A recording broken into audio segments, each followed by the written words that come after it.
Talkshow dalam rangka memperingati Hari Keluarga Nasional ke-30 tahun 2023 mengusung tema menuju keluarga bebas stunting untuk Indonesia Maju dan mewujudkan generasi emas Papua Barat 2045 mendatang. Hadir sebagai narasumber penjabat Gubernur Papua Barat Komjen Pol Purnawirawan Dr. Andus Paulus Waterpau MSI, penjabat Ketua Tim Penggerak Papua Barat Nyonya Romo Megawanti Pasaribu Waterpau Eskom MSI, Kepala BKKBN, Kadis Kesehatan dan Kadis Tanaman Pangan Hortikultura dan Perkebunan Papua Barat. Kata penjabat Gubernur Waterpau, langkah pemerintah Papua Barat dalam percepatan penanganan penurunan stunting didukung peraturan gubernur yang disahkan menjadi pedoman, termasuk di dalamnya lintas instansi secara berjenjang. Hal itu bertujuan untuk membijaki upaya penanganan karena diingatkan Presiden bahwa tahun 2024 angka stunting secara nasional harus turun dengan target 14%. Sementara saat ini tercatat Papua Barat masih berada di angka 30% tahun 2022. Tentu bukanlah pekerjaan mudah, kebijakan yang telah dilakukan diawali pembentukan Satgas dan secara maraton berkunjung ke daerah untuk mengecek serta memberikan edukasi. Juga ada peraturan provinsi, dan juga peraturan daerah, peraturan gubernur yang sudah disahkan dan sudah menjadi pedoman bagi kita bersama. Termasuk di dalamnya dari lintas instansi, kemudian kait yang menunjukkan peraturan yang cukup banyak, peraturan yang mendasari untuk kita bermangga-mangga membijaki pelaksanaan stunting itu sendiri atau upaya-upaya yang kita harus lakukan dalam percepatan penurunan stunting. Pak Presiden tadi mengingatkan atau memberikan instruksi kepada kita semua para gubernur pasti jajaran bahwa kita harus turunkan angka stunting di tahun 2024 dalam 14%.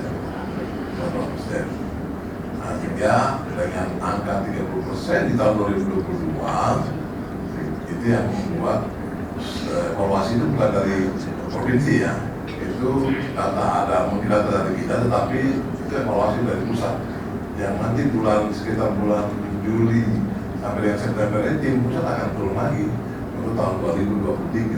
Jadi mereka yang akan berobjektif mengungkapkan naik turunnya angka-angka stunting maupun kemiskinan ekstrim. Lanjutnya, kebijakan yang digagas adalah sistem bapak dan mama angkat. Setiap anak yang terindikasi stunting akan diberikan bantuan berupa uang tunai yang dikelola oleh pendamping kader PKK di posko sebesar 500.000 dari kantong pribadi secara ikhlas selama 3 bulan demi pemenuhan gizi anak.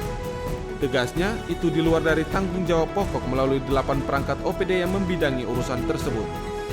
Diingatkan Gubernur perlunya sinergi data by name by address agar intervensi tersebut tepat sasaran. Para bupati juga diminta melakukan hal yang sama agar penanganan intervensi penurunan stunting sesuai target 3 bulan ke depan dapat turun signifikan hingga 30%. Kita buat percepatan. Nah, tadi ada tambahan yang saya sebutkan kebijakan khusus, yaitu sistem bapak angkat dan mama angkat. Itu setiap anak itu kita bantu 500.000 hitungannya dari saya gubernur, terus ibu ketua penggerak PKK sendiri, kemudian bapak kepala dinas ini pimpinan OPD sendiri. Jadi itu di luar daripada 8 perangkat itu yang punya pekerjaan yang rutin dibantu dalam BKKBN dan lain sebagainya. Jadi kita mengintervensi dengan angka dana sejumlah itu yang dalam pengertian saya, kenapa harus perlu bapak angkat dan angkat? Biarlah anak-anak yang berbeban ini kita menjadi orang tua di samping orang tua kandungnya yang membijaki untuk memberikan supporting anggaran dalam rangka mempercepat penambahan asupan gizi kepada anak-anak ini. Nah, kita tidak berikan langsung kepada orang tuanya, kita berikan kepada tadi kader, PKK, kemudian pendamping, kemudian juga dari BKKBN itu kader KB dan lain sebagainya yang ada di posko itu. Itu mereka yang kelola itu. Penjabat Ketua Tim Penggerak PKK Nyonya Roma Megawanti Pasaribu Waterpau Eskom MSI menambahkan, kini kerja bersama bukan hanya dibebankan kepada pemerintah. Hal lainnya yang penting dengan bentuk kepedulian sesama dimulai dari lingkungan tempat tinggal. PKK Papua Barat juga secara maraton melakukan intervensi dengan menggelar sosialisasi pemenuhan gizi dan sex education di seluruh Papua Barat. Di samping itu penyerahan bantuan bahan pokok dan pemberian makanan bergizi untuk anak. Tahun 2017, di mana salah satu strateginya adalah kita terkait dengan isu-isu yang sifatnya memang strategis yang ada oleh pemerintah. Dan kita juga berpegang kepada Permendagri nomor 36 tahun 2020, di mana di sana disampaikan bahwa PKK itu adalah mitra dari pemerintah, sehingga apa yang menjadi isu strategis di dalam pemerintahan itu juga menjadi isu strategis di kami. Dan saat ini kita bicara tentang stunting. PKK sendiri itu terdiri dari 4 pokja. Dari masing-masing program kerja itu punya tugas pokoknya masing-masing. Jadi kalau tadi ditanya apa peran PKK, itu akan kita bagi dalam masing-masing pokja. Jadi di pokja 1 itu bicara mengenai pola asuh anak. Di pokja 2 kita akan bicara mengenai pemberdayaan ketahanan ekonomi.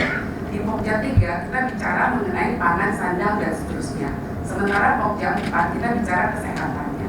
Ini semua kolaborasi dalam rangka penanganan stunting. Karena kita tidak bisa melihat stunting itu hanya anaknya saja, tapi kita harus menarik ke belakang. Kenapa stunting itu sampai terjadi? Dan dari situ kita akan mengetahui bahwa ada hal-hal yang sangat mempengaruhi terjadinya stunting. Makanya tadi Mbak nanya apa peran PKK? Sosialisasi. Kita melakukan sosialisasi seperti misalnya pertama, bahaya dari pernikahan dini. Gitu. Karena pernikahan dini itu akan melahirkan keturunan yang kualitasnya juga mungkin tidak menjadi lebih baik, gitu, tapi akan menjadi lebih buruk. Yang kedua, apalagi sosialisasi cara penanganan anak, menangani anak sekarang di era digital sekarang, dan itu sudah kita lakukan. Gitu.